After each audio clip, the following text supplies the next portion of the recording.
Welcome to B2B Marketers on a Mission, a podcast for change makers where we question the conventional, debunk marketing myths, provide actionable tips, think differently, disrupt industries, and take your marketing to a new level. From improving your campaigns to making you a better marketer, these are the inspirational stories that will help us change the way we think and approach B2B marketing one conversation at a time.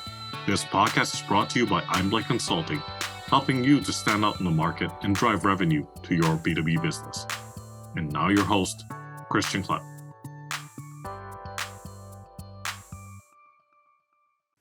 All right, welcome everyone to this episode of B2B Marketers on a Mission. This is the show where we help you to question the conventional, think differently, disrupt your industry, and take your marketing to new heights. This is your host, Christian Klepp, and today I'm joined by someone on a mission to make LinkedIn finally work for you and your B2B business. So coming to us from London, England, Mr. Anthony Leung. Welcome to the show, sir. Hey, Christian, how's it going? Thanks so much for having me. I'm so excited to be here. Pleasure to be connected, Anthony. And sorry, I had to throw in that London, England piece, not to be confused with London, Ontario. Sorry, that's a Canadian thing. I get it. All right. I mean, I'm from Canada, right? So, I know all about it. But it is slightly different, I have to say. London, Ontario, and London, UK. Yeah, just a little bit, right? I think the food's better in London, Canada, but don't say anything. Fantastic. All right. Well, let's dive in because, man, I was thinking about this today before, jumping on this call. This is either going to be a very informative and insightful conversation, or it's going to be one that's laced with a bit of controversy. So we'll leave it up to the listeners to decide which one it is, huh?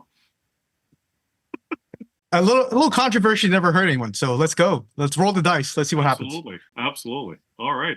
Well, okay, so your professional mission has been to make LinkedIn finally work for B2B companies, as I said at the beginning of this conversation. But let's focus on the following topic, right? Because I think this is really, really important. How you can start getting engagement on LinkedIn for your content. So let's kick off this conversation with this question. Where do you think B2B marketers fall flat when it comes to engagement on LinkedIn? And most importantly, what should they do about it? Yeah, you know what's funny? I think we've gotten to a place with LinkedIn where companies will publish content on their channels. Companies with like millions of followers, and they'll publish something, and you'll get 17 likes, and the impressions will be low, and we're all okay with that for some reason. And I think that's become the status quo, and I think that's what I'm kind of going against, because I think that's such a missed opportunity. And we are settling for low or no engagement with the content. And LinkedIn is a place where it's a platform where it values engagement, because the more engaged you are with the content, the more it realizes that this is going to keep the users on the platform. So of course they're going to spread that content further. So that's why engagement is important, right? So I think that's the first thing we need to establish, is that the likes, the comments, that's not just what so-called vanity metrics. It's actually what fuels your content's impressions, what fuels how relatable and how meaningful that piece of content is to your audience. So when you see, pages with large followings and low engagement, it's like that's such a miss, because you're spending so much time, so much effort, so much energy into creating this content, and it's not getting engagement. Oh, well, it is. You look at the engagement, a lot of times you look at the company page, 80% comes from their staff members, right? And it's like, were they forced to engage with the post, or worse, it's actually just talking to your own staff members, right? So, and that's not the content's there for. So let's think about why it's falling flat. And I think it's partly because as marketers, we've been conditioned, like how we're educated about marketing, we've been conditioned to think about our brand first and foremost. Nothing wrong with that when you think about advertising and kind of classic marketing tactics. But when it comes to social media, LinkedIn in particular, it's very self-serving. And when we're conditioned to put the brand always go first, and we start off our post with like a bit of bragging, like, oh, at company X we do blah blah blah, and at company Y we value this and that, and it's like that's so boring. It's so it's I can't relate to it as a reader, and when all of these posts kind of go back to back and it shows up on our feed, of course the reader is going to skip it because they know if they just scroll past it, there'll be something else for them. Someone else will have figured out to create content for them that's interesting, and they skip past you. And when LinkedIn clocks onto that, that's when your engagement really matters because they realize no one's engaging with your content. They're going to pull back on your impressions, and that's how it happens. So I think that's really Yeah. at the core of it. The problem is that we put ourselves first, and what we need to do is actually flip the script. And if we flip the script and we start thinking about what's in it for the audience, what's in it for our customers, our prospects, how to be helpful, how to be useful to our audience, that's going to be the game changer for you and your content and your impressions and your engagement. Absolutely, absolutely. And speaking of all these LinkedIn posts that don't get much engagement, the ones I love is like, hey, check us out. We're at Collision. Drop by our booth and say hi. Right? Yeah, I like the amount of times I've been at a booth and somebody ran up to me and go, "Oh, thank goodness you posted this on LinkedIn. I finally found it. If it wasn't for this post," no one has ever said that. There's zero, No, right? said no one ever. And Right. no one ever, literally, right? And it becomes, I think it becomes like almost like a PR exercise where we go, "Oh, we just want to show that we're here," and it's like, well, why? What a wasted opportunity. The opportunity when moments like that happens is, well, what's the energy in the place, what's the connections that you're making as a company or as yourself, if you're doing it for yourself, what connections are you making, and what have you learned? All these things are valuable content for your readers, not like, hey, I'm at booth X, right? Absolutely, absolutely. I wanted to go back to something you said earlier because I think it bears repeating and it's so important. Making content, making it about them, so them being the target audience, the ideal customer, etc., etc. I wonder, in your experience, why does that tend to be overlooked, especially in bigger companies who are posting on LinkedIn? Like, why, when you look at their content, you can tell, like, okay, they're talking about their product, they're probably posting this content because somebody internally told them to. They've got to try to please all these different BUs. It had to be approved by multiple layers, most likely, before it went out. I mean, like, why do you think that this is such it's a recurring problem in B2B? I think you touched on it. It starts from the top. I think that Yeah. when management gives metrics to their teams, it's calibrated to classic marketing, right? So like, oh, how many leads did we get? How many downloads did we get? How many whatever did we get? And when they sign off the content, that's the mindset that they're in. And so of course you start thinking like, well, I need to sell this thing. I need to shove this down your throat effectively. And when they're writing the content, that's the first thing that comes to mind, and that's the first thing that's what they need is actually for the company to look good and not to be meaningful to the other side. And the ironic thing is that if you flip it and you become more meaningful to your audience, then your brand begins to shine. But because these metrics and these kind of ways of viewing marketing kind of sits on top of how we create content, that really changes the creator's perspective, and I guess because the pressure that content comes out that way. I've just had a chat with a friend of mine who's head of marketing at a B2B company, and we discussed for months like how great their LinkedIn could be.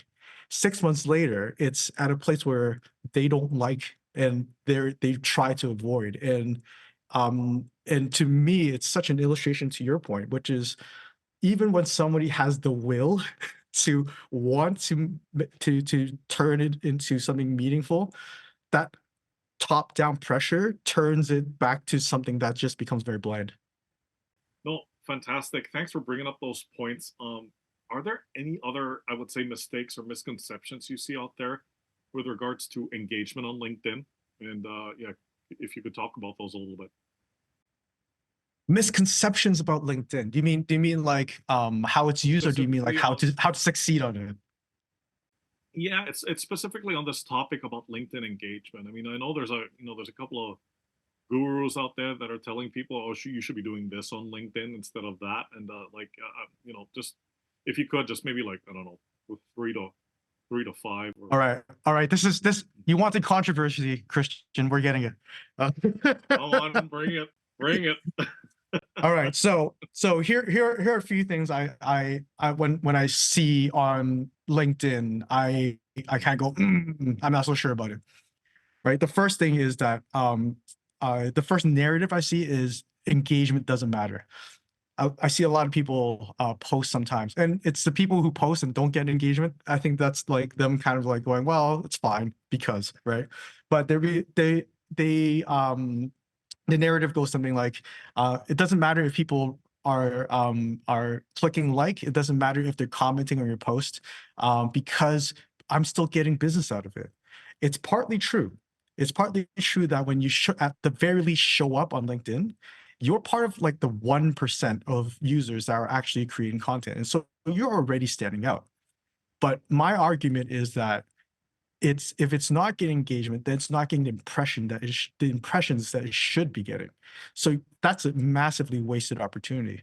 And it really irks me when it's almost like, well, it's fine, we get the participation ribbon. It's like, why do you want to settle for the participation ribbon when you get like first place, when you can get a gold medal, right? Let's go for that, right? So that's the first thing I say is engagement does matter, because instead of when you're just posting and you're not getting engagement, it's one-way communication. But when you start getting engagement and you start getting participation from your readers and your audience, now you've got a community, and that is very different. And that is so much more valuable than you try to just tell them and selling them things.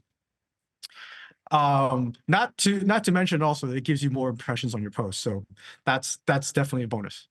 The second thing that really irks me is the people that try to cheat the system.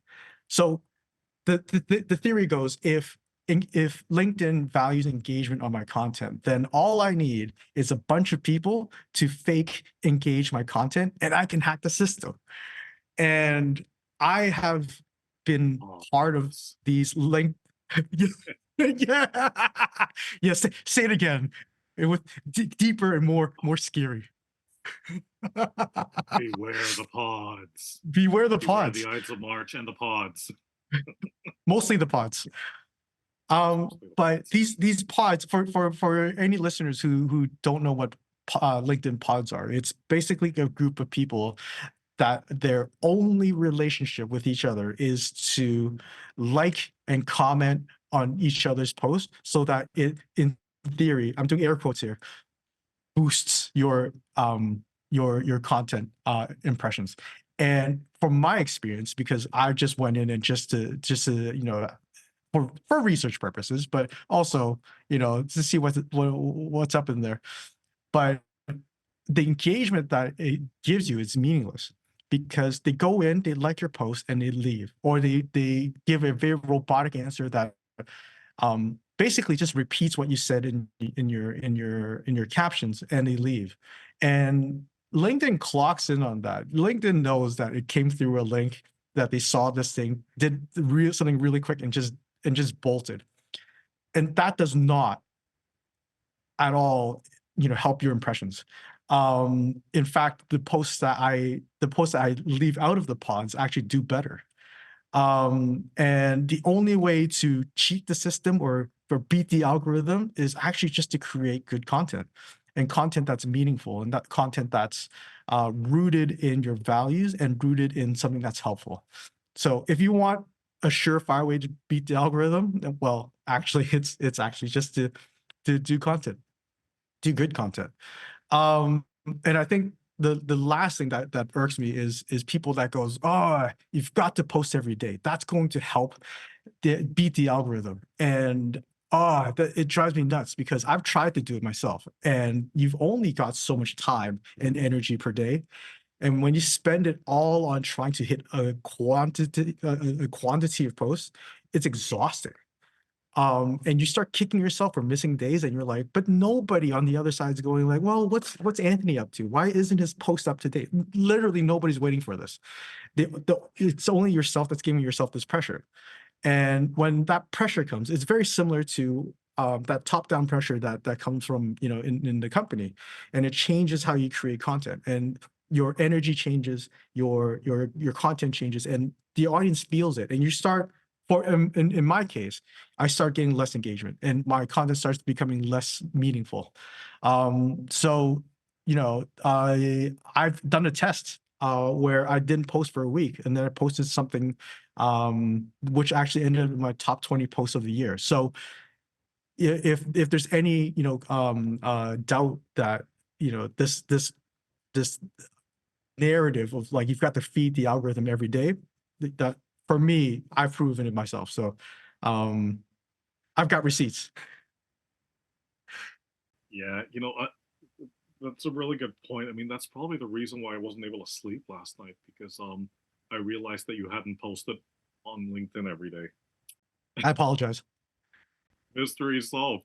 But you know, those are some really great points. And I mean, like, I've been posting actively on LinkedIn also since I guess the start of the lockdown, which here in Toronto was March 2020. Um, and I did notice that bit about the pods, and I can't claim credit for this one because there's another guest that mentioned it. It's so true. To the point about pods, there are some people out there that come up with really excellent content, and they get low engagement, or they get maybe 8 likes or 12 likes.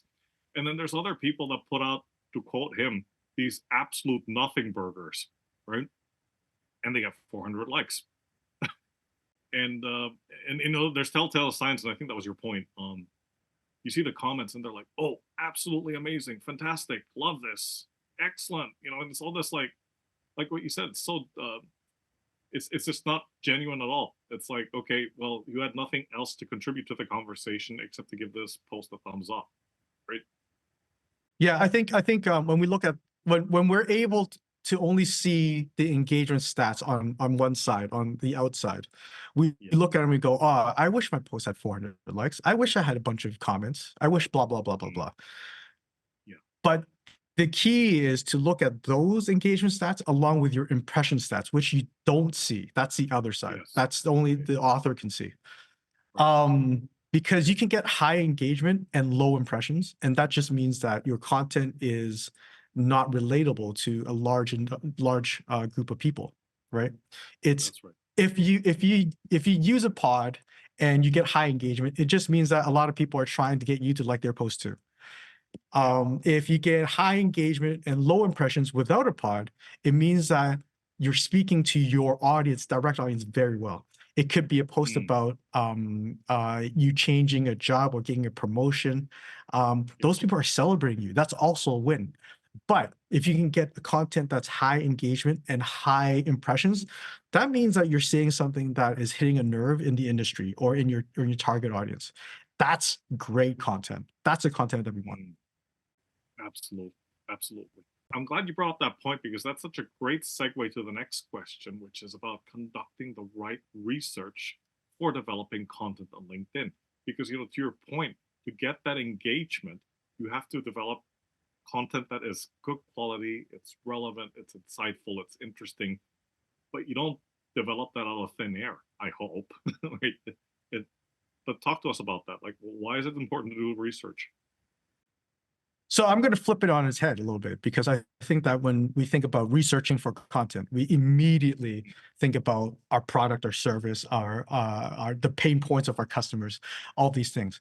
But what I'm going to challenge people to do here is to do two very different types of research. Well, the first is your company. If you're doing it for yourself, think about yourself. Think about your whys. Why are you in business? Why are you offering these services? Why this? Like, why is there a reason why you offer a certain product that's different than someone else? Because when you discover your whys, your content's gonna be a lot more rich. It's going to be a lot more relatable, and it's going to go into places where your competitors aren't going to go. I'll give you an example where one of my clients, he's a creative director. He has a creative agency. Loads of creative agencies out there, but what he cares about deeply is sustainability, and we are able to go there in his content, and talk about things that matter to him, and talk about his company through that value. And by doing that, it just opens up more conversations about and more content about the values that drive him and his business. So what that's done for him is open doors that hasn't been able to open before. Been able to talk to other people that in the industry that he wanted to collaborate with, and it makes you stand out so much more because of that.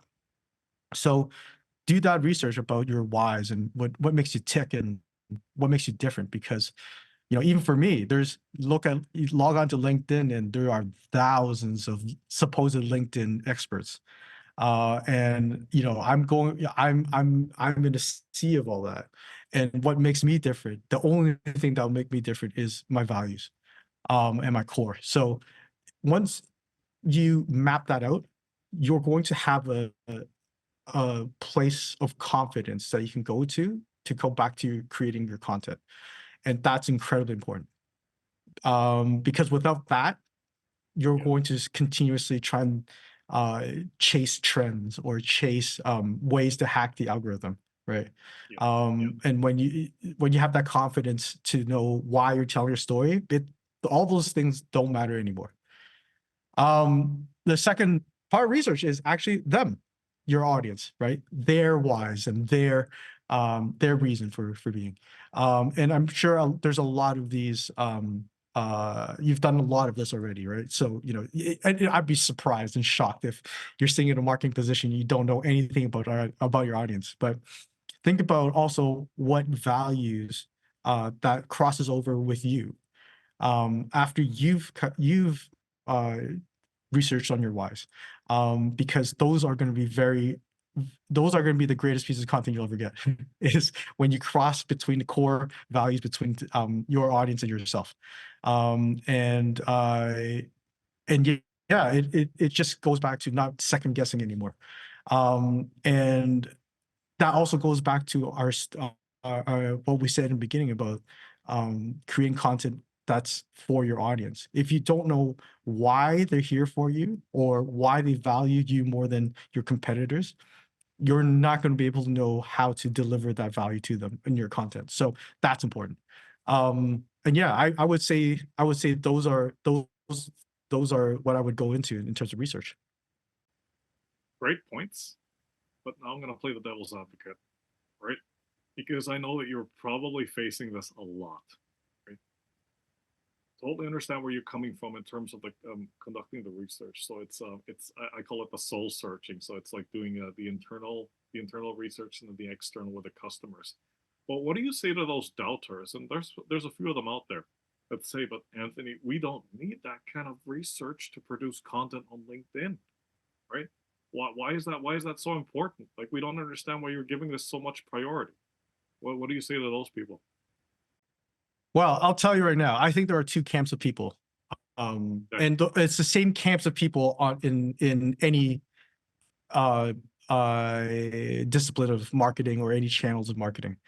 There's ones that see LinkedIn, let's talk LinkedIn. They see LinkedIn as a never-ending sales opportunity where they connect with as many people and they DM as many people and they try and make the sale. No, there's no hate for that. Absolutely not. If that's your hustle, go for it, right?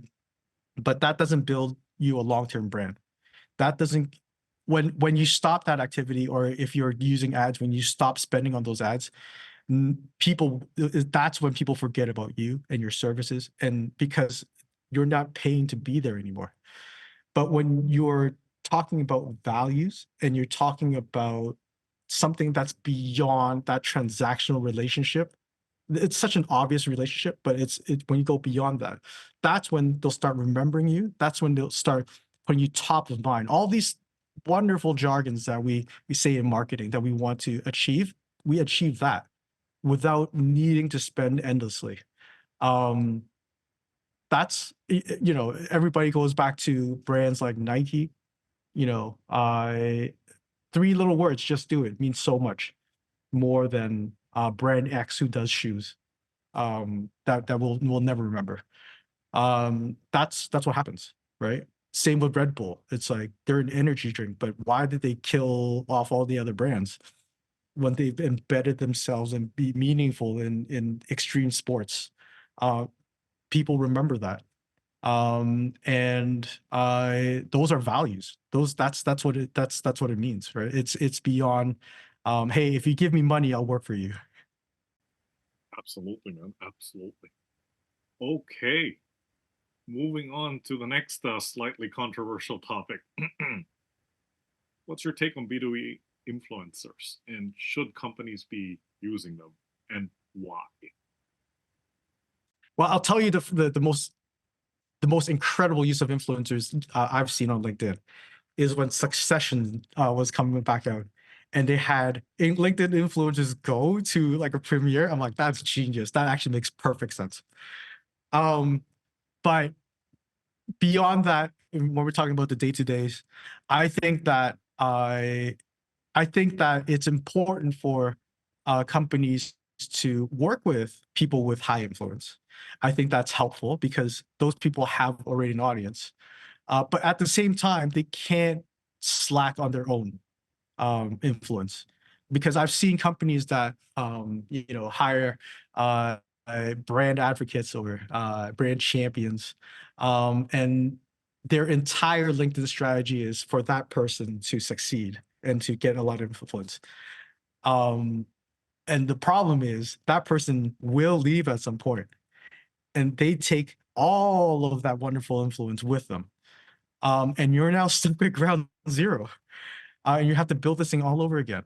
So what I say is, unless you're a small company with few employees, uh, and you have the energy and the resources to create your company page, do it, and earn people's trust through your brand, because it's doable, it's possible.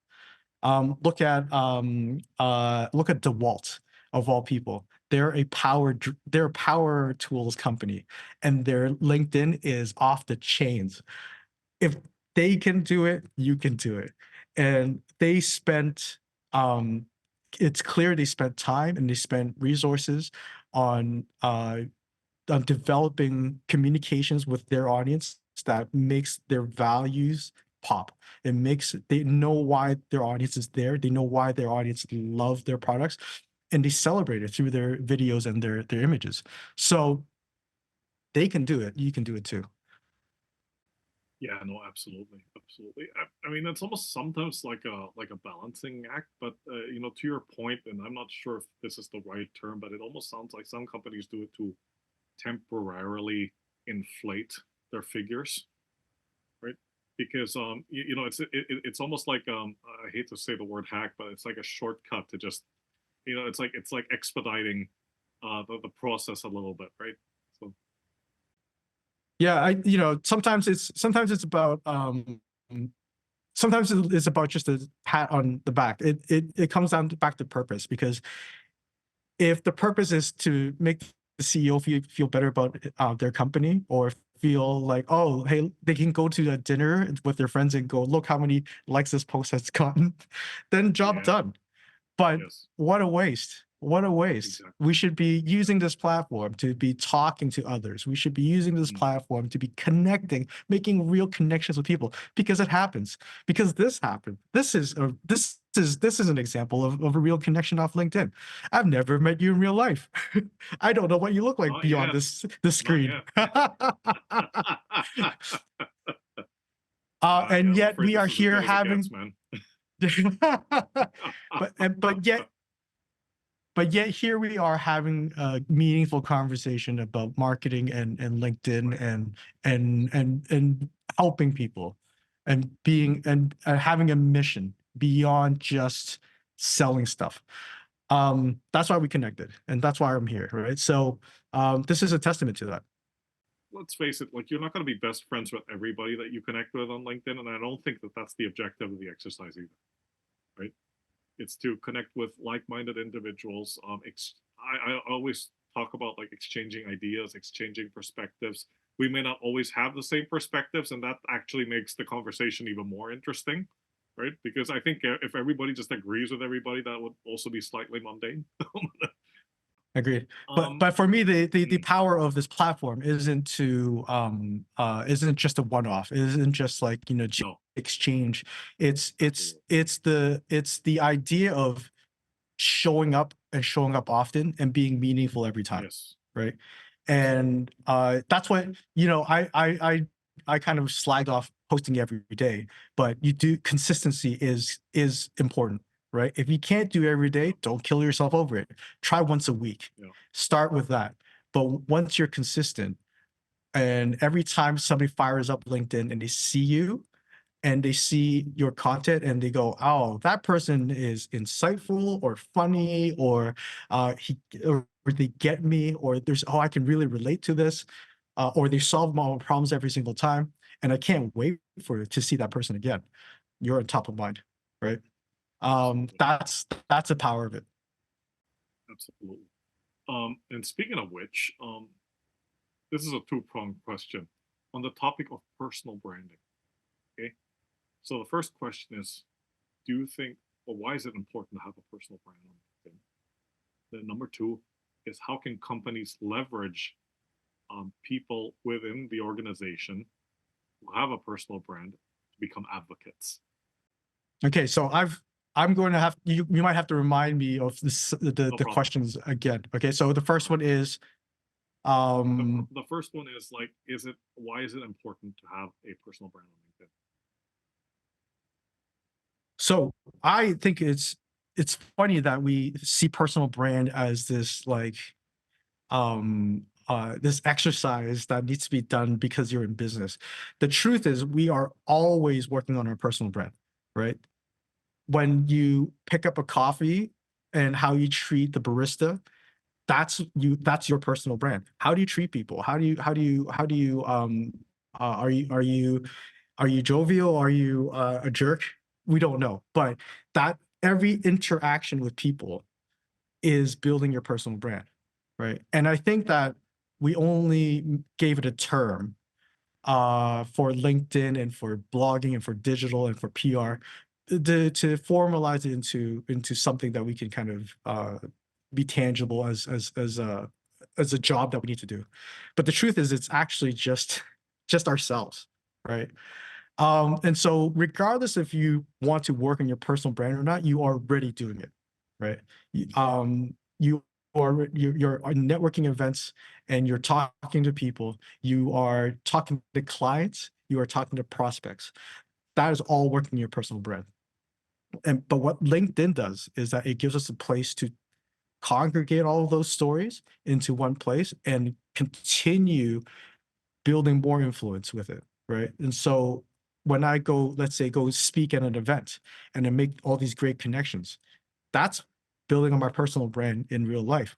But now I'm able to continue those conversations and be meaningful to those people on LinkedIn. And we're building our relationships even further. That's what that's about. And so, yes, it's important to do personal brand because you're already doing it. Absolutely. Absolutely. No, fantastic. So that's the first question. Then the second question is, how organizations, what can they do to use people within their company as advocates with personal branding? I think the first and foremost is what we talked about earlier, is that top down needs to value it, because it's really hard for people, to try and do it themselves, and or try and create a program from the bottom up. When you try and do it from the bottom up, which I've tried before, you get so far, but it's the people that are the most enthusiastic that will continue it. It doesn't become a program or activity that the entire company can get behind. So I would say the first is, if you're a business leader listening to this, is to think about how you empower your employees to feel free to do this. I think that a lot of companies by default try to limit the use of social media from their employees, because we're possibly afraid of what they'll say or what they'll let loose on. But if your company has a great culture and has great employees and are doing great things, wouldn't you want them to shout about it? So I would think of ways to incentivize them to do that. And I would just lead by example. Um, as a leader, I would start posting things I would want my employees to be posting. And once in a while, just go, hey guys, look what I did. You guys should be doing the same thing, right? And now they have live examples. These are not abstract ideas anymore. It's like, oh, the person who's basically signing off our checks, he's doing this. He's being himself, or she's being fully vulnerable in moments I didn't expect. I'm allowed to do this as well. I'm allowed to be myself because my leaders are doing it. So I think that'd be a great way to incentivize people. Fantastic, fantastic. So we get to the point in the conversation where we're talking about actionable tips, and you've given quite a few of them already. But let's just assume that there's somebody out there, could be a potential client of yours, could be somebody that genuinely wants to connect with you after listening to this. But what are 3 to 5 things that you think people can do right now, B2B marketers can do right now, to help improve engagement on their content on LinkedIn? Okay, so I'm going to talk in a personal level. I think that I'm going to talk to people haven't posted yet, that are afraid of Okay. posting, that are sitting here going, I think LinkedIn is important, but I don't know what to do. Or I see all these loud voices like Gary Vaynerchuk, and it's like, I'm not Gary Vaynerchuk. I'm not Leah Turner. I don't sound like them. But do I need to sound like them in order to win? The answer is no. And the first practical thing I would say is get over yourself. I think that it's we are our worst critics. We're our own worst critics, and we talk ourselves into believing that we don't have anything of value to say, and that's before we even hit a single key on the keyboard. Um, the good news is that kind of mindset is with everyone on all levels. I've talked to CMOs who say the exact same thing, and it's like, are you crazy? You're in a leadership position. You've done it all. I would love to hear how you got there. I would love to hear what your lessons are. I would love to know what you ate for lunch. Like, do you even eat lunch? I don't know, but those are all, those thoughts that keep you from sharing your experience and keep you from using just telling your story. Those voices are on all levels of career paths. So don't don't be don't be too hard on yourself.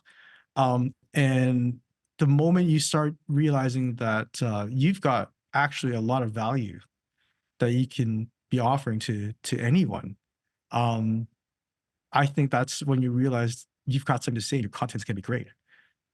The second thing I would say is, give yourself permission to be yourself. It sounds silly, it sounds weird, but whenever people first start doing LinkedIn, we get influenced by the thought that the content that we see. So we either have to be as sweary and as loud as Gary Vaynerchuk, or we need to be as prim and proper, and we need to put on our suit and tie, and we need to be very stuffy because that's how we talk on LinkedIn. And it's like, no, that's the worst. That's goes back to what we said before. It becomes content's about you. The content isn't you at all. You're not being yourself. People connect with values, people connect with personality, and people connect with people. And even when you're creating content for the company, when you can create it with personality and it represents the people inside your company and not just this facade that you're trying to portray, that's when it becomes powerful. That's when it becomes relatable. That's why a lot of companies' best performing content is when they post a picture of their pizza party. So, um, it's true. um, So give yourself permission to be yourself. Loosen up that tie. Think about how you talk in real life, how you conduct yourself. So instead of being the business version of you, think about what your casual Friday of you is like, and start from there. And I think that'd be a good barometer to start loosening yourself a bit and how you conduct yourself. Next is The what we casual talk. Friday version. Sorry, the casual Friday version of you minus the swearing, right? Like, Hey, listen. Some of the best content I've seen in January is people flipping the bird. So there's no, okay. there are no rules. There are no rules. Gary Vaynerchuk swears a lot, and he's fine. And he's doing just fine. It's down to you and your values. If you don't swear, don't swear. Don't feel like you have to, right? Yeah. If you swear, like, well, pace yourself. Don't use every single word, but use it for effect. Yeah, but honestly, it's about knowing. It's about giving yourself permission to fully express yourself, right? And once you're able to let loose, it feels so different behind the keyboard. We talked about understanding our audience, understanding our story. That's key as well. That's, spend time in it. It's like when I start working with my clients, I start with what I call a starter kit. And it's like there's 8 questions I give them. And it goes to like, well, why did you start your business? What do you value beyond just work? And then we start asking questions about their audience. Why do they come to you and not someone else? Why do they love you more than someone else? And we start discovering the layers beyond that transactional bit. A lot of it is going to feel instinctual, and you're going to look at those questions and be like, okay, but I know this, but why are you asking me? It's because if you don't write it down, and you don't map it out, you won't go back to it, and you'll always go back. It's there's no plan, and there's no strategy, and there's no story that you ingrained in your head. And so that document for me is so incredibly important when I'm working with my clients to create content, because they'll start talking about something else and they'll be like, well, does it reflect back on the starter kit and the questions that we have here? Because if it doesn't, then we should think twice before we post this.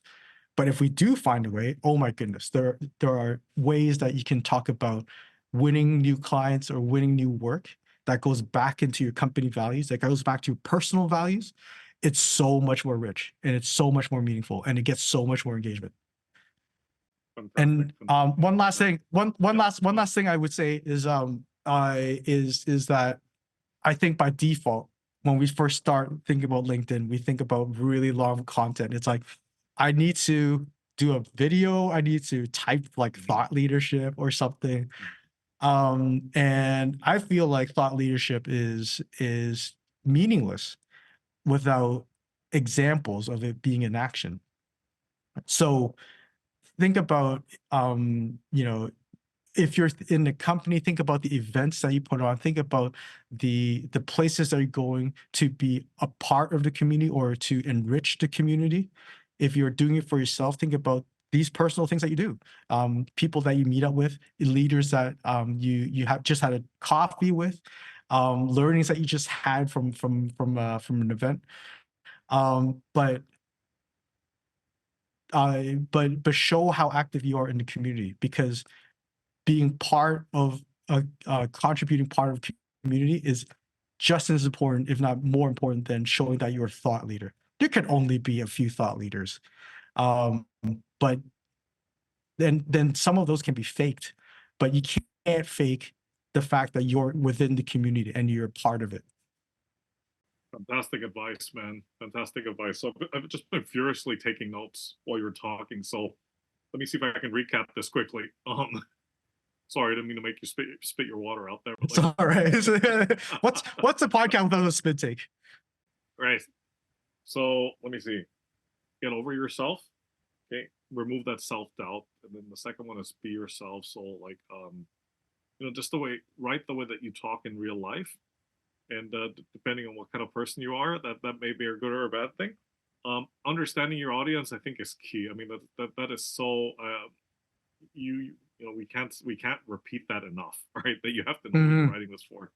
And then the fourth one is showing how active you are in the community versus trying to like obsess around the whole concept of thought leadership. I hope I captured that correctly. Yeah, that's exactly it. Right. Yeah. Fantastic. All right, my friend. Here comes the bonus question. So buckle up. So let's say we wrap up this interview and you're about to head home and then suddenly you get a call on your phone. And then the guy's like, "Hello, is this Anthony Leung?" It's like, "No, well, this is Anthony Leung, but how can I help you?" "Oh, Anthony, hi. This is..." You know the pains. I do, believe me. So, and then the guy on the other line says, "Hey, Anthony, this is Ryan Roslansky," right? And you probably know who that is. So, I've been following your content on LinkedIn, right? So it's, for context, for the audience out there, Ryan Roslansky is the current LinkedIn CEO, right? So let's say that Ryan Roslansky calls you and says, "Hey, I've been following you on LinkedIn, love your work. I'd like you to come in and, I'm gonna for a day just hand you over the reins and give you the power to make one change on LinkedIn, just one." So here comes the question: if you were given that power to change one thing on LinkedIn, what would that change be, and why? That's such a fascinating question. And it's fascinating even more for me because I've had opportunities to possibly work for, let's say, the platforms, right? The Facebooks and the Twitters and stuff. But I've always shied away from it because I would rather use the platform to be storytelling and to be connecting with people. And that to me is more interesting than the platform itself. And so because I always think like Twitter can go down, Facebook can go down, LinkedIn will never go down. It's been around for 20 plus years. It'll never go down. But so that's the interesting question to me, because it's like, what is it? What's one thing I would change that makes storytelling and genuine connections easier, is what my brain is trying to tell me. It's like, well, what is that one thing? I know there are things that distract us I would like to take away, like those verification badges. Who needs those? Nobody needs those. Why are you putting it out there? There are top voice badges. People with top voice badges, they earn it by contributing to certain amounts of LinkedIn articles that LinkedIn tries to distribute. And it doesn't actually mean you're a top voice. It just means you've done a few articles. And I feel like we get distracted by these things. And we try to chase these things because we feel like that's how we feel like we're making progress. And so I guess the change I would like to see actually is a bit like the TikTok algorithm. I think that as much as as much as TikTok is talked about, the great thing about how they treat content is that it's not about how many followers you have. It's not about how much money you put into it. The organic content comes down to well, is it engaging? Are people watching it? Because if it is, I'll give it to more people. And if LinkedIn can do that better, I think that we'll start seeing more of, I don't want to say, because the term for me right now is that comes to mind is like a micro influencer, but that's not right. But will enable people with genuine thoughts, actual thought leaders that aren't fussed about getting the most likes or getting the most comments, but that content starts distributing around to people that need it. They start they start giving the little guys with big ideas a chance to shine more than people with millions of followers. That's what I would like to see. It's a really interesting one. That's a really interesting one. You're absolutely right there. I guess like a lot of platforms, right? Like this is not necessarily unique to LinkedIn, but there's so many distractions on the platform that somehow deviate from its original purpose, right? Mhm. I suppose we understand like the things you talked about, like the badges. I mean, I think they're well intentioned, but to your point, I think it's leading people down this path which may not necessarily be right. But yeah, Fantastic. a lot of these Yeah. a lot of these distractions are quantifiable. Mm. What I mean by that Yes. is we go back to the things that irk me, right? Like things like you got to post every Mhm. day, Yeah. you've got to comment on everybody's comments, right? These are all Yeah. Yeah. quantifiable actions.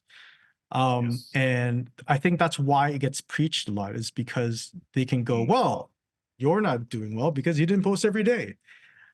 Or someone else can go, oh, I can post every day. I can do that, right? But the truth is, Mm.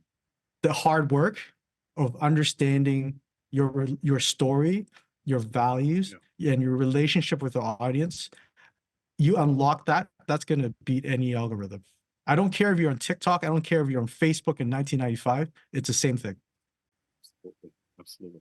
Man, Anthony, this is such a great conversation as expected. So thank you again for coming on and sharing your slightly controversial insights and expertise with the listeners.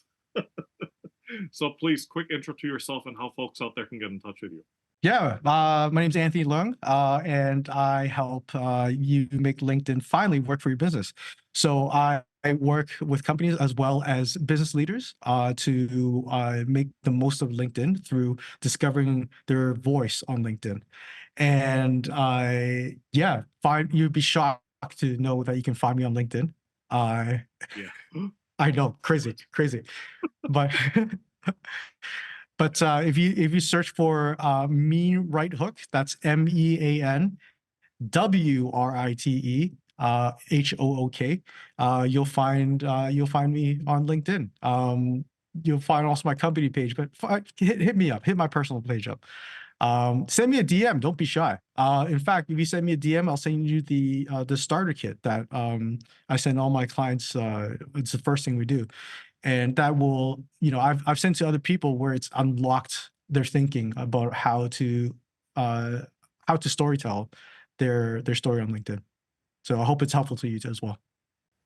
Fantastic. Fantastic. Thanks for that. What's the story though with the Mean Right Hook? Oh, yeah. So I have two loves. Um, at least 10 years ago when I came up with the name. Okay.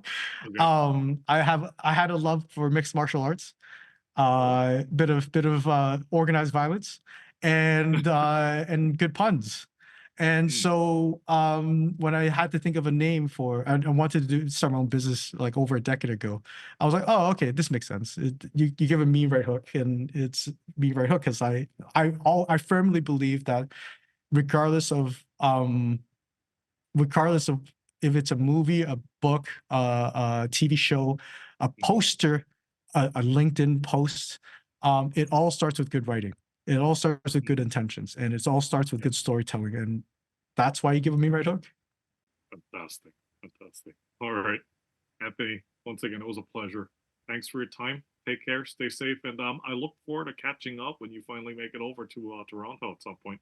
Absolutely, man. I am jonesing for a proper double double. Take care.